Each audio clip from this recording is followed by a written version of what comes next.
বিএনপির চেয়ারপারসন ও সাবেক প্রধানমন্ত্রী বেগম খালেদা জিয়ার আশু সুস্থতা কামনা করে মতলব উত্তর উপজেলায় মিলাদ ও দোয়া অনুষ্ঠিত হয়েছে। শনিবার বিকেলে লুদুয়া গ্রামে ডক্টর জালাল উদ্দিনের বাড়িতে এ দোয়ার আয়োজন করে বিএনপি ও অঙ্গ সহযোগী সংগঠন। মিলাদ ও দোয়া অনুষ্ঠানে প্রধান অতিথি হিসেবে উপস্থিত ছিলেন চাঁদপুর ২ আসন থেকে বিএনপির মনোনয়নপ্রাপ্ত আলহাজ ডক্টর মোহাম্মদ জালাল উদ্দিন।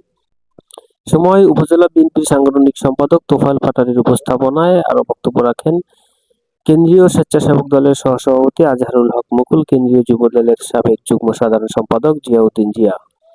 আরো উপস্থিত ছিলেন মতলব উত্তর উপজেলা বিএনপির সহসভাপতি এস.এম. জাহাঙ্গীর আলম, সেঙ্গারচর পৌর বিএনপির সভাপতি নান্নু মিয়া, সাধারণ সম্পাদক জাহাঙ্গীর প্রধান, উপজেলা বিএনপির সাংগঠনিক সম্পাদক মিয়া মঞ্জুর আমিন স্বপন, বন ও পরিবেশ বিষয়ক সম্পাদক শাহাদাত হোসেন ভূঁইয়া, ছাত্র বিষয়ক সম্পাদক খায়রুল হাসান বেনু, সেঙ্গারচর পৌর যুবদলের আহ্বায়ক উজ্জ্বল ফরাজি, উপজেলা যুবদলের ভারপ্রাপ্ত আহ্বায়ক রাশেদ হাসান টিপু, যুগ্ম আহ্বায়ক ফয়সাল আহমেদ সোহেল, সদস্য ফরহাদ হোসেন, উপজেলা মহিলা দলের যুগ্ম সাধারণ সম্পাদক আমেনা বেগম, উপজেলা স্বেচ্ছাসেবক দলের সদস্য সচিব আনিসুর রহমান, উপজেলা শ্রমিক দলের সভাপতি আব্দুল মালেক মোল্লা, সাধারণ সম্পাদক নাসির উদ্দিন মৃধা, ফতেপুর পূর্ব ইউনিয়ন বিএনপির সাধারণ সম্পাদক নজরুল সর্দার, উপজেলা ছাত্র দলের সদস্য সচিব জয়নাল পাটোয়ারি পিনু, ইউনিয়ন যুবদল নেতা জসিম উদ্দিন সহ শত শত নেতাকর্মী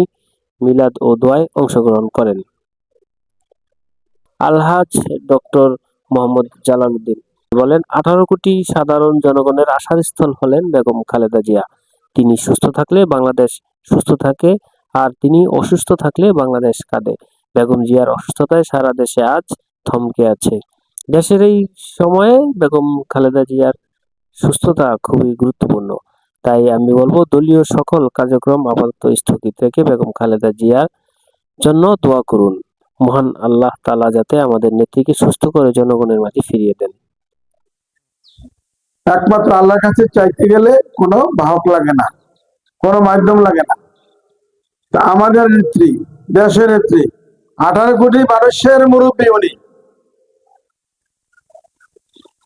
আমাদের ছাত্র নেতা একটা কথা বলে গেছেন, যদি বেগম খালেদা জিয়া সুস্থ থাকেন, দেশ সুস্থ থাকে। জাতির জন্য, আমাদের সকলের জন্য আসুন আমরা প্রাণ ভরে যে যা পারি সূরা কারাত করে আল্লাহর কাছে আমরা কান্নাকাটি করি। আমাদের নেত্রী যেন সুস্থতা আল্লাহ দান করেন এবং উনি আমাদের মাঝে ফিরে আসেন এবং আগামী নির্বাচনটা যেন ওনার নেতৃত্ব হয়, এই দোয়া আমরা চাবো সকলের কাছে। আমাদের অনেক প্রোগ্রাম ছিল, সব প্রোগ্রাম বাতিল, শুধু একটাই প্রোগ্রাম চল, এছাড়া কিছু না। এখন মাগরিবের সময়, আসরের শেষ থেকে মাগরিব পর্যন্ত দোয়া কবুলের সময়। এখানে আলেমরা আছেন, আমি বিশ্বাস করি ওনারা দোয়া করবেন, আল্লাহ আমাদের দোয়াগুলো কবুল করবেন।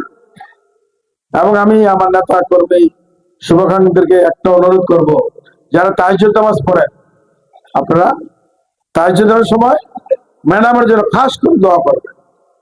এই মুহূর্তে কোনো মানি নাই, কোনো কিছু নাই, শুধু একটাই আমাদের কথা, আমার পক্ষ থেকে, দলের পক্ষ থেকে, যে শুধু ম্যাডামের জন্য দোয়া করবেন। আমরা দোয়া চাই, আল্লাহ যেন সুস্থতা দান করেন।